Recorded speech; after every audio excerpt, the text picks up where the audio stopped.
बिस्मिल्लाहिर्रहमानिर्रहीम। अल्हम्दुलिल्लाह, शुक्र अल्हम्दुलिल्लाह। अल्लाह तबारक व तआला का लातेदाद एहसान व करम है कि एमपी इलेक्शन के बाद आज 26 जून 2024 शिक्षक आमदार का इलेक्शन की पोलिंग आज सुबह 7 बजे से मालेगांव शहर के बहुत ही मशहूर सहारा खुदवाई रोड स्कूल नंबर 1 में जारी है। और माशाल्लाह यहाँ 21 उम्मीदवारों में मुकाबला आराई चल रही है।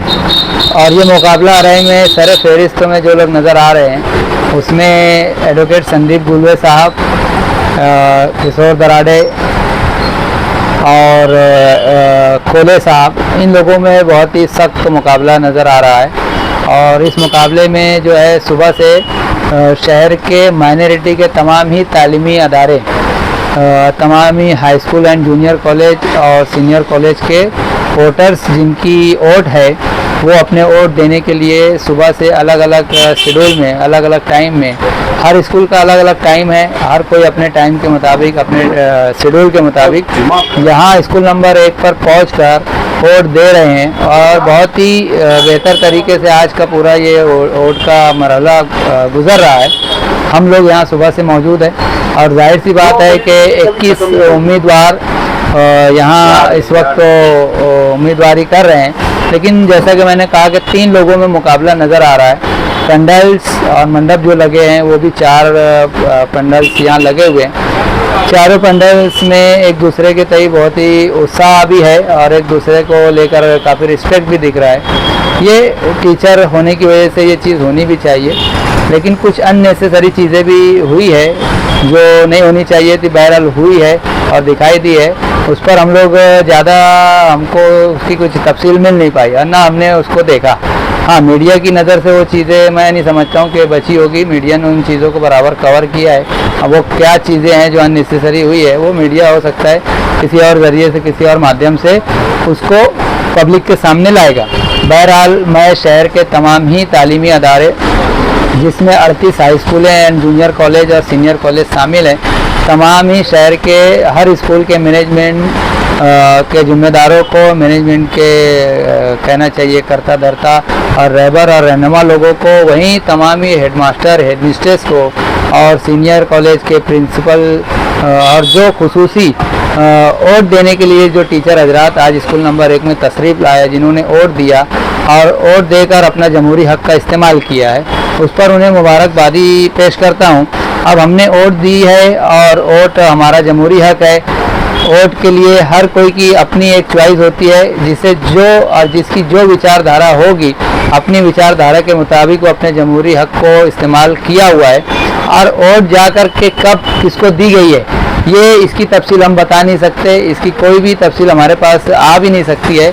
लेकिन उम्मीद ऐसी की जा रही है कि आई होप, ऐसा लग रहा है कि इस मरतबा भी जो है इंडियन अलायंस के कैंडिडेट मजबूत दावेदारी दिखाई दे रही है उनकी। बहरकैफ 1 तारीख को इसका रिज़ल्ट है, हम ये देखेंगे कि इस रिज़ल्ट में कौन विनर होता है और जो भी विनर होगा उसको भी हमारी जानिब से मुबारकबादी होगी।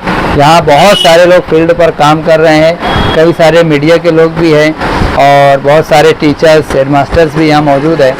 हर कोई मिलकर काम कर रहा है बड़ी ही खुश उसलूबी के साथ, एक दूसरे को रिस्पेक्ट के साथ ये पूरा मरहला गुज़र रहा है। और शाम 5 बजे तक के ये पोलिंग होनी है। अभी मैं समझता हूँ कि गालिबन 50% के करीब वोटिंग हुई होगी और परसेंटेज हमारे सामने आया नहीं कि एक्चुअल क्या परसेंट अभी तक का हुआ है। बहरहाल जो भी लोग वोट देने के लिए निकल के आ रहे हैं स्कूलों से, मैं ऐसे तमाम ही टीचर्स हजरात को मुबारकबादी पेश करता हूं और एक अच्छे रिज़ल्ट की हम उम्मीद कर रहे हैं। सर, ये आज जो टीचर्स आमदार जो इलेक्शन है, ये टीचर्स लोगों के लिए कितना अहम है? और अगर अभी तक जिन लोगों ने वोट नहीं दिया होगा, जो टीचर्स, क्या कहेंगे आप? आज जो टीचर एमएलसी का जो इलेक्शन हो रहा है, ये काफ़ी अहम इलेक्शन है और ये टीचर्स के लिए बहुत अहम है इस बार, इसलिए कि हर बार तो यहाँ पे होते रहता था, मगर इस बार नए प्रॉब्लम्स है, जैसे जूनी पेंशन की बात हुई, नया सिलेबस की बात हुई, वर्कलोड की बात हुई, क्लियर वैकेंसी जैसे ये गवर्नमेंट नहीं दे रही है, सीएचबी के ऑर्डर दे रही है, ये सब के लिए ये इलेक्शन बहुत अहम है। और इसके अंदर उम्मीदवार सोच समझ के वोट डालना चाहिए, जो हमारे लिए वहाँ 5 साल लड़ सके, हमारे जो डिमांड है वो लड़ सके। और ये जो बात है, जो वो टीचर्स की जो डिमांड है, ये सामने नजर नहीं आती, मगर ये लॉन्ग टर्म के लिए बहुत मुश्किल होने वाली है। जैसे जूनी पेंशन की बात आ गई, आज 58 साल में टीचर रिटायर होकर करेगा क्या? आज ये सबसे बड़ा मसला है। और इससे पहले भी बोला गया है, कोई उसके लिए जद्दोजहद नहीं करता है इलेक्शन में, जो खाली वादे किए जाते हैं। तो इसलिए जो उम्मीदवार है समझदार होना चाहिए, जिसको सियासी शऊर होना चाहिए और जो हमारे प्रॉब्लम लड़ सके। दूसरी बात है, इसके अंदर जो नया एजुकेशन पॉलिसी आई है, इसके अंदर सिलेबस का भी काफी प्रॉब्लम है, अननेसेसरी चीज को सिलेबस में डाला गया है, ये उसके ऊपर भी वहां पे आवाज उठाने वाला चाहिए। दूसरी बात यह है कि इसके अंदर वर्कलोड की जो बात आ रही है, वर्कलोड के अंदर इसके अंदर तो आधे टीचर घर चले जाएंगे। आज हमारे कॉलेज के अंदर हम देख रहे हैं कि मराठा विद्या प्रसारक की जैसे मैं बात करूंगा, 400 के ऊपर वहां पे सीएचबी का ऑर्डर निकला, यानी इतनी जगह खाली है, भर्ती का ऑर्डर नहीं हो रहा है। तो ये सारे चीजों के लिए वहां पे बोलने वाला, वहां समझने वाला, कानून क्या है, एक्ट क्या है, ये सारी मालूमात लेके, और टीचर की भी जिम्मेदारी है कि उनकी संगठना वो स्ट्रांग करे। पहले संगठना बहुत स्ट्रांग रहती थी, जैसे टीडीएफ हुई इनकी, या हमारी संस्था के हमारे जो प्रोफेसर्स की रहती थी, पुणे यूनिवर्सिटी टीचर्स, पोक्टो। तो ये सारी संगठन के अंदर नए लोगों ने आना चाहिए। मुझे सीएचबी का ऑर्डर है, मैं संगठन में नहीं आऊंगा, या ये सब बात मत करना चाहिए। असेंबली जो हमारे जो नुमाइंदा एमएलसी रहेगा वो तो करेगा, उसके साथ में हमारी संगठना वो टीचर्स की हो कि प्रोफेसर की हो, साथ में लड़ना चाहिए, जब तुमको तुम्हारा हक मिलेगा। आज तक एमएलसी कौन है खाली चुन के आने तक मालूम पड़ता था, उसका काम कभी आज तक दिखा नहीं। मगर अब वक्त ऐसा नहीं है कि तुम वोट दिए और घर चले गए। अब कभी वोट दिया और तुम घर गए तो आगे की जो जनरेशन आएगा उनको जॉब की भी तकलीफ रहेंगी, उनको सैलरी की भी तकलीफ रहेंगी, और रिटायरमेंट के बाद तो इमीडिएटली तकलीफ आने वाली। जूनी पेंशन के अंदर लोग अब रिटायर 1-2 साल में रिटायर होने वाले हैं वो लोग, तो उनको पेंशन दे रहेंगे। ये सारी बातें देखना चाहिए। जो भी है ये इलेक्शन की गमागमी और दौड़ भाग और ये पार्टी हो रही है और मीटिंग हो रही, ये सब के अलावा सूझबूझ के साथ में जो उसको भी वोट दे रहे हैं उनसे बात करो, उनसे कमिटमेंट कराओ। ये सारी जो मैं बातें बोला, ये सारी बातें आप उन तक रखो, और उसका हल क्या होगा 5 साल में, हमको उसका हल चाहिए। ये बात करके आप लोग जो खाली वोट दो और घर मत जाओ, जिम्मेदारी अपनी समझो। और आप पढ़े लिखे लोग हैं, टीचर से ये तो कौम को बनाते हैं, तुमसे मुस्तकबिल रहता है देश का, शहर का। अब तुम्हारे मुस्तकबिल की बात आ गई, इसलिए नुमाइंदा अच्छा आप लोग ढूंढे, और वोट देने के लिए ज्यादा से ज्यादा तादाद में आओ। काफी आज 1-1:30 बजने का टाइम आ गया है, इतनी वोट जितनी होना चाहिए उतनी दिख नहीं रही है। लेडीज की मुझे बड़ी लाइन दिख रही है, मगर जेंट्स टीचर हजरात क्यों नहीं आ रहे?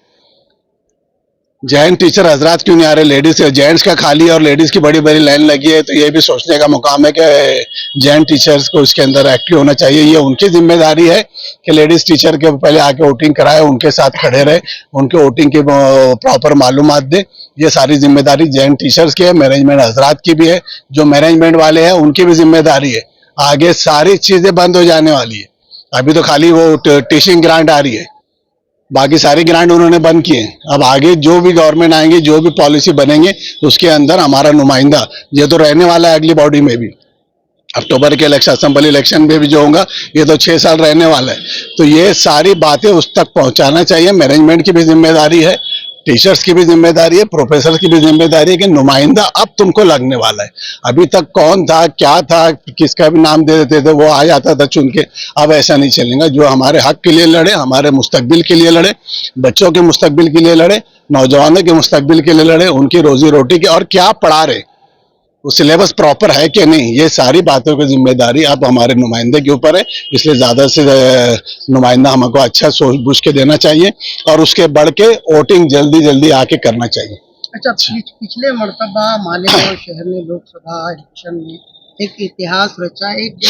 एक ही उम्मीदवार, XYZ उम्मीदवार को एकतरफा वोटिंग। इस बार हम देख रहे हैं कि 3 अलग अलग खेमों में मालेगांव शहर में बना हुआ है। 600 के करीब, जहाँ तक हमारी मालूमात है, 600-650 के करीब वोट। ऐसी सूरत में क्या लगता है कि कहीं ना कहीं से जो सेक्युलर उम्मीदवार जिनको माना जाता है, ऐसे लोगों को नुकसान हो सकता है?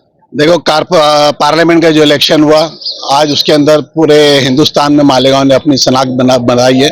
और हम तो हमेशा बोलते हैं कि मालेगांव सियासी तौर से बेदार शहर है और जो तहरीक मालेगांव से निकली संविधान बचाओ की वो पूरे हिंदुस्तान में चली और मालेगांव की तहरीक ही अल्हम्दुलिल्लाह रंग लाई है, जिसकी वजह से पूरे हिंदुस्तान के अंदर उसके ऊपर इलेक्शन लड़ा गया। एक साथ हमारे लोगों ने जाके हर जगह वोट डाले, सबसे बड़ी तादाद में मालेगांव में डाले। और मैं चाह रहा था कि इस बार भी जो टीचर्स का है, ये तो समझदार लोग हैं, इनको ज्यादा समझता है, ये पढ़े लिखे लोग हैं, इनको उनके प्रॉब्लम भी बहुत नजदीक से है, उनके प्रॉब्लम भी, ये तो कोई बहुत यानी कि छोटे मोटे काम नहीं, इनके तो बड़े काम है। तो ये इत्तेहाद में बरकत होती है, इन्होंने इत्तेहाद के साथ वोट डालना चाहिए था। मैं यही चाहूंगा कि इसके अंदर आप लोग इत्तेहाद के साथ वोट डालें।